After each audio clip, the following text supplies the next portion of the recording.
기술 장벽들을 갖다가 특허로서 완전히 꽁꽁 싸맬 수 있는 게 LMR 배터리예요. 그러니까 열안전성 높아, 에너지도 높아. 그거보다 더한 게임 체인저가 어디 있겠어요. 에코프로 그룹이 한 28년 정도를 보고 있거든요. 중국산을 갖다가 완전히 시장을 뒤엎을 수 있는 새로운 패러다임이 될 거라고 저는 보고 있어요. 에코프로 같은 경우는 헝가리에 이미 이제 양산을 시작하잖아요. 그 CATL 양극재 어디서 구해서 배터리 만들 거냐. 한국산 소재 회사들, 부품 회사들의 어떤 위상은 앞으로 점점점 강화될 가능성이 굉장히 높다.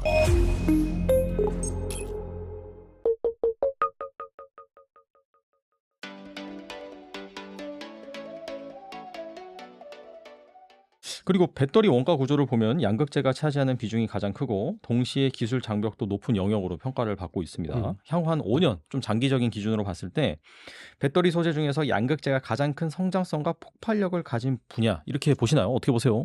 아무래도 그렇겠죠. 왜 그러냐면 우리나라 소재 단에서는 사실 양극재 업체들이 캐파라든지 기술력이라든지 이런 걸 갖다가 제일 완비를 한 거 삼원계 양극재 쪽에서는 뭐 에코프로 그룹도 마찬가지고 포스코 그룹도 마찬가지고 LNF도 마찬가지고요.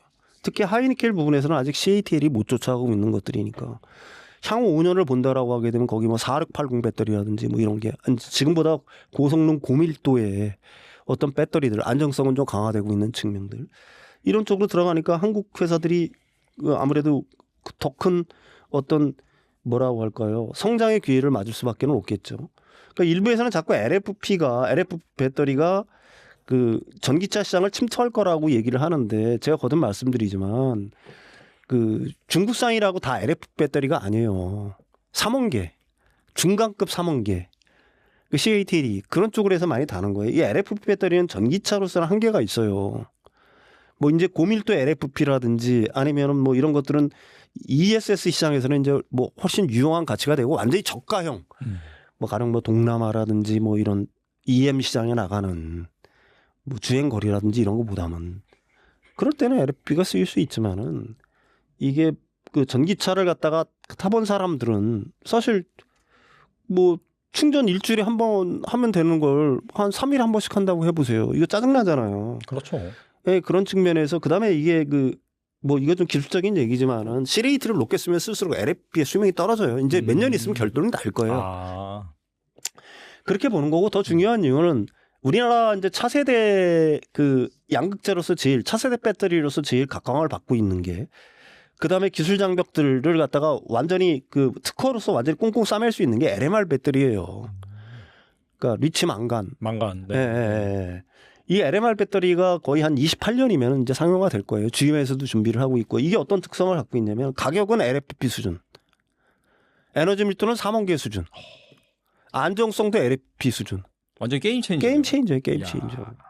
이게 지금 뭐 반신반의하는데 이게 28년 정도면 상용화돼서 나올 거예요. 그러면 그거 양극재 만드는 회사들은 우리나라 양극재 회사들이 거기에 뭐 특화되어 있는 회사들이 있으니까. 그러니까 양극재 분야가 그 각광을 받을 수밖에 없는 거고. 근데 특히 유럽 같은 경우에 지금 그 에코 프로가 나가 있잖아요. 양극재 회사 뭐 수산화 리튬도 만들고 하지만은 그런 회사들이 나가 있다는 것 자체는 캐파를 갖고서 나가 있는 거니까. 뭐 현지화에도 그 양극재 업체들이 어느 정도 성공을 했다 이렇게 보는 거죠. 소재 업체들이. 예. 그 약간 전고체로 가기 전 그 과도기 LMR 배터리가 정말 어떻게 본다면은 시장을 장악할 수 있는 그런 무기가 될 수도 있겠네요, 진짜. 그 전고체 배터리는 하이니켈 정도를 장악을 할 거고요. LMR 같은 경우는 전기차, 일상적인 전기차라든지 뭐 그 나머지 ESS에도 충분히 쓰일 수가 있는 거고요. 중저가 모델이라든지 그런 쪽에. 다 쓸 수가 있죠. 뭐 가격은 싸고, 그러니까 열안전성 높아. 그다음에 에너지도 높아. 그러면은 그거보다 더한 게임 체인저가 어디 있겠어요. 이게 특허 문제 같은 경우는 설명하려면 굉장히 오래 걸리니까. 그다음에 이제 또 한 가지 특징은 뭐냐면 우리나라 그 양극재 회사들 LFP 양극재를 만들기 시작했잖아요. LNF가 26년 말, 포스코 PCM이 27년 말. 그다음에 에코프로 그룹이 한 28년 정도를 보고 있거든요. 그 뭐 3원계 LFP 다 망라를 하고 있고 거기에 LMR을 준비하고 있다는 게 제가 생각하기에는 그 중국산을 갖다가 완전히 시장을 뒤엎을 수 있는 어떤 새로운 패러다임이 될 거라고 저는 보고 있어요. 예. 에코프로는 니켈 광산 투자와 유럽 현지 생산까지 동시에 추진하면서 단순 소재 업체를 넘어서 통합형 밸류체인 기업으로 전환하고 있다라는 평가가 나옵니다. 네. 에코프로는 어떻게 보시나요? 에코프로 같은 경우에는 그 니켈 광산에 투자를 했잖아요. 그 전에 이제 탄산 리튬을 가져와 수산화 리튬을 만들고 전구체 만들고 양극재 만들고 폐배터리 리사이클까지 다 했거든요. 근데 이게 그 니켈 광산을 인수를 해서 그 니켈 중간재라고 보통 얘기를 해요. 순수 니켈 중간재를 갖다가 MHP라고 얘기를 하는데 과거에는 광산이 없었으니까 MHP를 갖다가 그 사서 만들었을 거 아닙니까? 양극재라든지 뭐 이런 걸 갖다. 그러니까 MHP를 직접 만드는 거예요. 그러니까 이걸로 인한 원가 절감이 한 뭐 회사 측 입장에서는 50%라고 얘기하는데 20-30%만 이 그 양극재의 원가가 낮아진다고 하더라도 엄청난 경쟁력이 생기는 거 아니에요. 그러니까 그 자체가 경쟁력이라는 거죠. 그다음에 에코프로는 광산에 대한 투자를 함으로써 네. 그 영업이익이 매년 1,800억, 2차까지 끝나면 3,000억 정도가 들어온다고 하잖아요. 이것도 엄청나게 큰 거죠. 근데 거기에 더해서 이 MHP를 갖다가 직접 생산을 해내게 되면서 원가가 굉장히 많이 낮아졌다.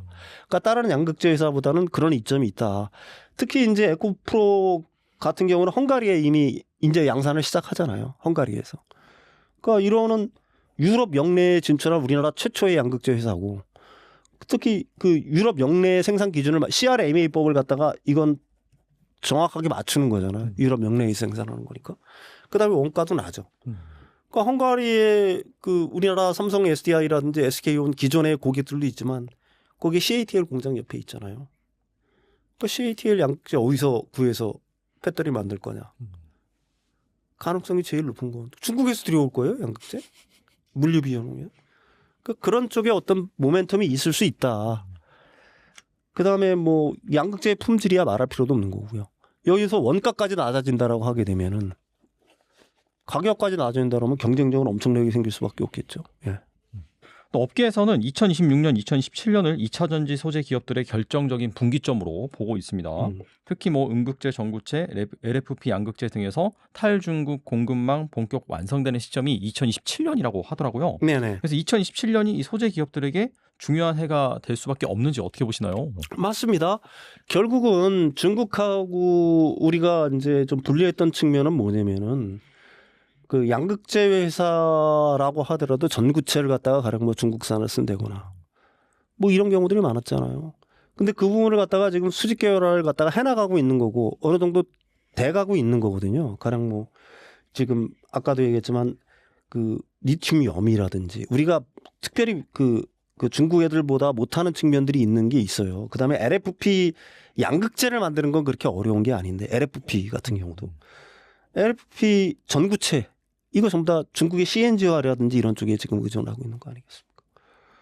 그러니까 그런 부분을 갖다가 그 IRA법을 갖다 충족시키는 범위 내에서 그 중국 회사들하고 손을 안 잡을 수는 없겠죠. 손을 잡되 그 어느 정도 그 일종의 그 수직 계열화 내지 내재화를 갖다가 해야 되는 단계에 들어와 있다라고 보는 거고 그래야지 이제 경쟁력이 본격적으로 생기는 거고 그러니까 그 기간을 갖다가 한 27년 정도로 보고 있는 거예요. 왜 그러냐면은 아까도 얘기했지만 구형흑연을 만들고 그러니까 천연흑연 음극재를 만드는 기간이 한 27년 한 3분기 그다음에 LFP 양극재 같은 경우도 대부분 그 LNF가 제일 빨라서 26년이지만 포스코 피처엠이 한 27년 정도 대부분 다 타임 스케줄이 한 27년 정도에 맞춰져 있는 거거든요. 그게 이제 27년 정도에 맞춰져 있는 이유가 여러 가지가 이유가 있는데 미국의 IRA법이 그 뭐 25년도 어느 정도 강화가 됐지만은 26년도에는 더 강화가 되고 27년도에는 더 강화가 된단 말입니다. 그러니까 그 동안에는 또 그 가령 북미 지역의 그 가령 뭐 테슬라라든지 이런 회사들 같은 경우에는 기존의 중국 회사들하고의 어떤 그 계약 뭐 기간이라든지 계약사항들이 있을 거 아니에요. 그렇죠. 네. 그런데 이제 그런 것들이 거의 종료되는 시점이 제가 알기에 26년 뭐 27년 초 정도 이래요.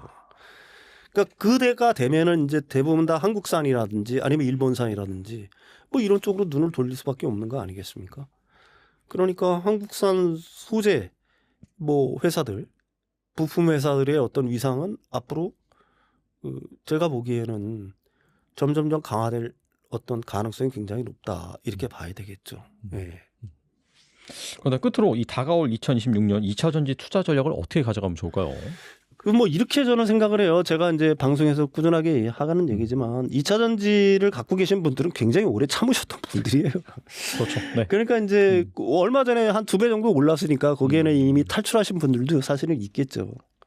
있지만은 근데 아직까지도 제가 생각하기에는 본격적으로 가야 될 길은 사실은 내년부터다. 내년은 P와 Q가 동시에 성장을 할 거다라고 얘기를 해요. P라는 건 아까도 얘기했지만 리튬 가격 전방의 소재 가격들이 상승을 하게 되면서 네. 벌써 중국에서는 배터리 가격도 올라가고 있어요. 리튬이온 뭐 리튬 이런 것뿐만이 아니라 그럼 우리나라 소재 업체들은 1분기 정도 이게 이런 상황이 지속되다 보면은 양극재라든지 뭐 이런 가격들을 1분기에는 올려요. 재고 평가 이익도 있지만 가격이 올라갑니다. 가격이 올라가면은 이 셀업차 입장에서는 한 6개월 정도 되네. 이거 가격이 점점 올라가네. 그러면 셀업차 입장에서는 뭐가 되겠어요? 선수요를 가져온다고요. 미리 주문해 놓는 게 낫지. 그러니까 이게 수요가 그래서 늘어나는 게 하나가 있는 거고요. 아까도 얘기했지만 내년에 추가 늘어나는 거는 EV의 출하량은 뭐 올해랑 그렇게 크게 찬 차이가 없다고 하더라도 왜 그러냐면 북미 시장이 둔화가 되기 때문에 거기 ESS가 붙잖아요. 본격적으로.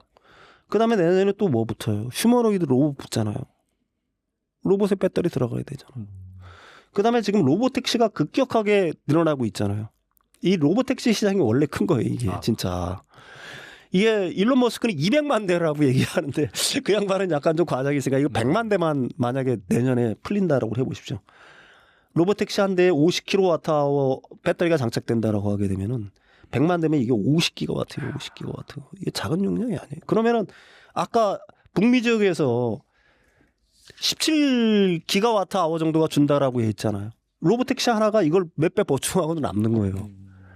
근데 로보택시에 어떤 거 집어넣을 거냐, 어떤 배터리. 지금 악재가 또 하나 다, 이 얘기를 마저 하고서 끝냅시다. LNF 그 직납하는 거. 테슬라. 네네네. 양극재 계약이 뭐 957만 원인가 하고 땡쳤다. 이게 왜 그러느냐. 이 4680 배터리를 만들려고 테슬라가 만들려고 이걸 했던 거예요. 직납을 했던 거예요. 나머지 하이니켈 배터리는 어디로 LG엔솔하고 파나소닉을 통해서 테슬라로 들어가는 거고 그렇죠. 이거는 문제가 없어요. 직납 물량이 깨진 거예요. 직납 물량이. 그럼 이 직납 물량을 받아서 테슬라는 뭘 하려고 했었냐. 4680 배터리를 내재화하려고 했던 거예요. 실패했다는 얘기입니다. 한때 이게. 자체 생산한다 그 얘기 엄청 많이 나왔었잖아요. 건식 공정을 통해서 이걸 만들려고 했던 거예요. 이게 사이버 트럭에 이걸 갖다 넣으려고 했던 겁니다. 맞아요. 네. 근데 이게 실패했다는 얘기예요. 그럼 이게 우리나라 셀업차들한테 나쁜 뉴스일까요? 완전 호재죠 이게. 그렇죠? 로보택시 4680 배터리 들어갈 거 아니에요. 로보택시 100만 대 팔리면. 두 대가 마찬가지예요. 지네가 진짜 건식 배터리를 만들어서 4680. 그러면 LNF 거 쓸 거 아니에요, 다시. 하이니켈 그 양극재 다시 계약을 해서 넣어야 될 거 아니에요. 또 하나 못 만들어. 그러면 어떻게 되겠어요? LG 솔루션이나 4680 배터리 만드는 회사를 접촉해서 받아야 될 거 아니겠어요? 그러면 LNF 다시 이쪽으로 집어넣으면 돼요. 그럼 뭐 그렇게 한번 생각을 해보십시오. 이게 제가 생각하는 게 아니라 일렉트랙에 난 기사예요, 기사. 왜 이렇게 엄청난 계약이 파기가 됐느냐. 뭐 몇 조를 갖다 주문했는데 쓴 건 1000만 원도 안 돼. 테스트용으로 받아간 거예요, 테스트용으로.